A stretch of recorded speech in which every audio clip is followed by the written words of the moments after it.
প্ৰিয় বন্ধু বান্ধৱীসকল, আহকচোন আমি কেনেকৈ কৃষি কৰ্মৰ দ্বাৰা স্বাৱলম্বী হ'ব পাৰোঁ মই তাকে আপোনালোকক দেখাব বিচাৰিলোঁ। মই আছোঁ বৰ্তমান মোৰ শস্যভূমিত। ইয়াত খেতি পথাৰ দেখিছে। মই আগবাঢ়ি আহিছোঁ আজি মোৰ শস্যভূমিত এই শালি ধানৰ খেতি লগাবলৈ। ইতিমধ্যে মই দুপৰীয়া ভাগতো আজি এই দেখিছে হাতত কঠীয়া, এই কঠীয়ালৈ মই পথাৰত আছোঁ। দেখাইছোঁ আপোনালোকক আমি কেনেকৈ কৃষি কৰ্মৰ জৰিয়তে আমি স্বাৱলম্বী হ'ব পাৰোঁ। অৱশ্যে আপোনালোকে ভাবিছে সঁচাকৈ মই আজি নভোই কৰিব বিচাৰিছোঁ নেকি?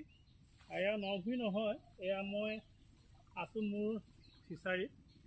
দেখিছে হাতত কঠীয়া লৈ আছোঁ। ফিচাৰী নভোই বুলিয়ে ক'ব লাগিব আৰু যিহেতু আমি মানুহবিলাকে মানুহৰ কাৰণে শালি খেতি বা লাহি ধানৰ খেতি কৰি আমি বছৰেকৰ কাৰণে ভাত মুঠি যোগাৰ কৰোঁ। ঠিক তেনেকৈ মই আন কিছুমান আমাৰ প্ৰাণী আছে, আমি সেই সকলোকো আহাৰ যোগান ধৰিব লাগে। অৱশ্যে মোৰ এই ফিচাৰীটোত এইবাৰ পুনৰ নতুনকৈ পোনা মেলিছোঁ।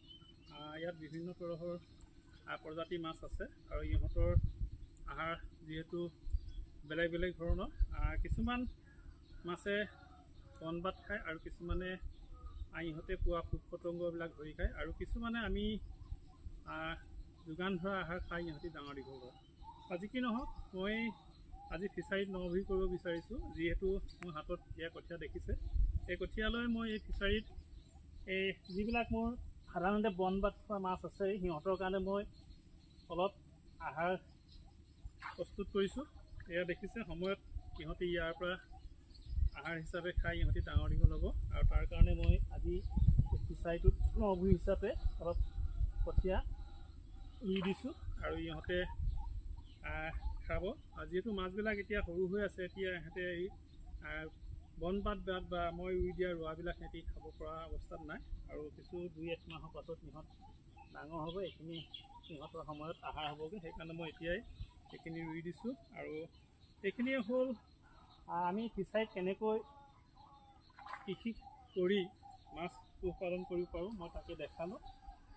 যদি মোৰ ভিডিঅ'টো সঁচাকৈ ভাল লাগে তেতিয়াহ'লে আপোনালোকে মোৰ পেজত গৈ লাইক কমেণ্ট শ্বেয়াৰ এটা কৰি দিব। আৰু এইধৰণে আমি সকলোৱে স্বাৱলম্বী হ'বলৈ হ'লে আমি যিকোনো ধৰণৰ প্ৰক্ৰিয়া বা যিকোনো ধৰণৰ কৌশল অৱলম্বন কৰিব লাগিব। অকল ফিচাৰী বুলি নহয়, পিগাৰী ফাৰ্ম, এনেকৈ কুকুৰা ফাৰ্ম এনেকৈ খুলি আমি যথেষ্টখিনি আমি নিজে স্বাৱলম্বী হ'ব পাৰোঁ। তাৰ কাৰণে আপোনালোকে